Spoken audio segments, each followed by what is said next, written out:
Après une carrière de professeur de français et de vendeur, la vie de Guillaume Macdevant avait bien changé.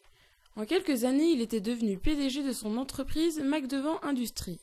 Dans le domaine de l'immobilier, aucune affaire ne lui résistait. Madame, je sais que c'est l'hiver et que vous avez 86 ans, mais je vous remettrai le chauffage que lorsque vous aurez payé vos factures. Monsieur le maire, je sais que cette église est classée monument historique, mais ce terrain m'appartient. Vous verrez, je vais faire un très beau parking.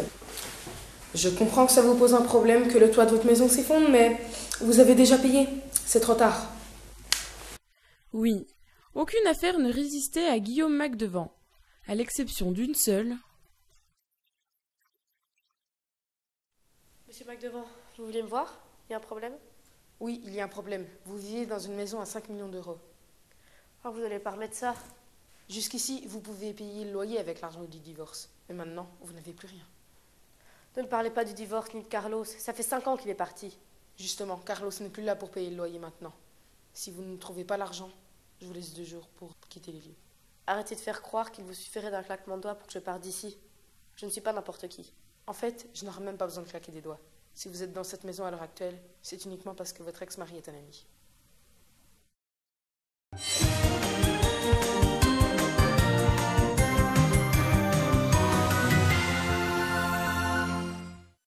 L'argent.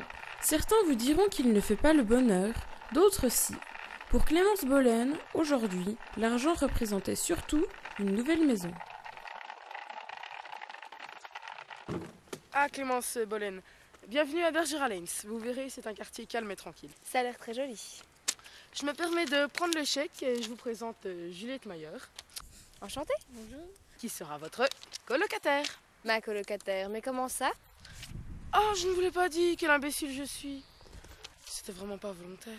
Mais ce n'est pas grave, je ne voulais pas rester seule de toute façon. Bon, eh bien moi j'ai du travail, je vous laisse faire connaissance.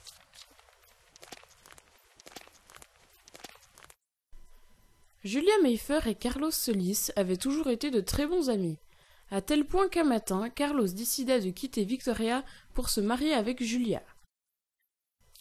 Et quelques années plus tard, ils adoptaient Tom, un enfant plutôt curieux.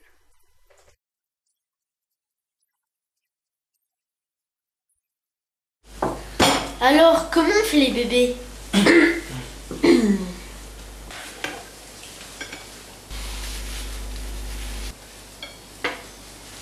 Ben, je sais plus. Mais t'es un papa, t'as pas pu oublier. Comment t'as fait pour me faire? Eh ben, ta mère et moi, on était très amoureux. Tu étais très amoureux. On voulait avoir un bébé et un soir, elle a fini par réussir à me convaincre. Comment ça? C'est plutôt toi qui as insisté. Bon, si tu veux, j'ai fini par la convaincre. C'est plutôt les 3 verres de vodka que tu m'as fait boire qui m'ont convaincu. Mais arrête de dire n'importe quoi. C'est quoi de la vodka? C'est un truc que les papas donnent aux mamans quand ils veulent profiter d'elles.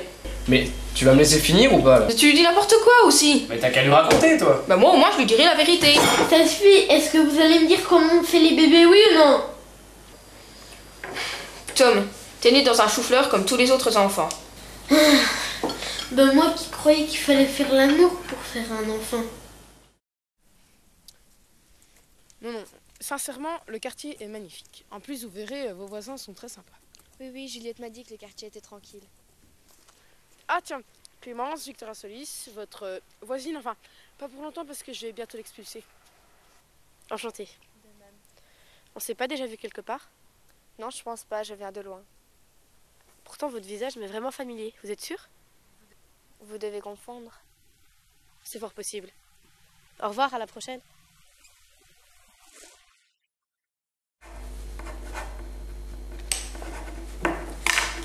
C'était un plaisir de faire affaire avec vous.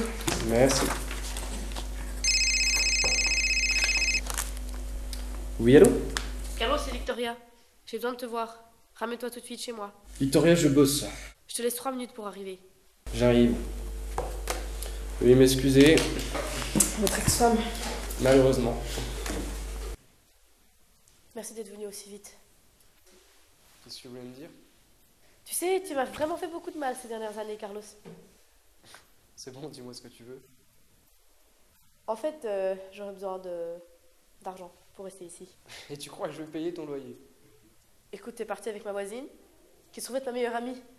Donc je pense que tu me dois ça. Non. Comment ça, non? Écoute, Victoria, je te dois rien du tout. On n'est plus ensemble. Faut que tu te débrouilles autrement maintenant. Entrez. Bonjour Monsieur McDormand. Ah, bonjour Juliette, comment vas-tu? Très bien. Qu'est-ce qui t'amène? En fait, je viens vous voir pour le collège parce qu'en troisième, on doit faire un stage en entreprise et je voudrais vous demander si je peux le faire chez vous. Eh ben, je vais te dire ça quand tu voudrais venir. Bah, je sais pas, début de semaine, lundi par exemple. Je regarde mon agenda. Ah non, lundi, je fais le pont, je peux pas. Le pont? Mais il n'y a pas de jour férié. Ah si, il y a le pont du week-end. Ça veut dire que vous reprenez que mardi. Habituellement mercredi, mais là, comme c'est une semaine très chargée, je reprends plus tôt. D'accord, bah si vous préférez, je peux venir en fin de semaine. Si tu veux, mais le vendredi après-midi, je travaille pas. Hein. Excusez-moi de vous dire ça, Monsieur McDormand, mais vous travaillez pas beaucoup. Tu sais, quand j'ai arrêté d'être prof, j'ai quand même voulu conserver ma semaine de 12 heures. Comme ça me permet de garder une bonne santé. D'accord, bah il faut signer le papier. Bien, bien. Qu'est-ce que c'est que ça? Oh, une lettre pour Victoria Solis. C'est une lettre de menace? Non, non, c'est juste un moyen pour mettre la pression à Victoria Solis pour qu'elle quitte la maison. Elle me fait perdre de l'argent. Mais c'est légal. Tu sais, si je faisais que ce que j'avais le droit de faire.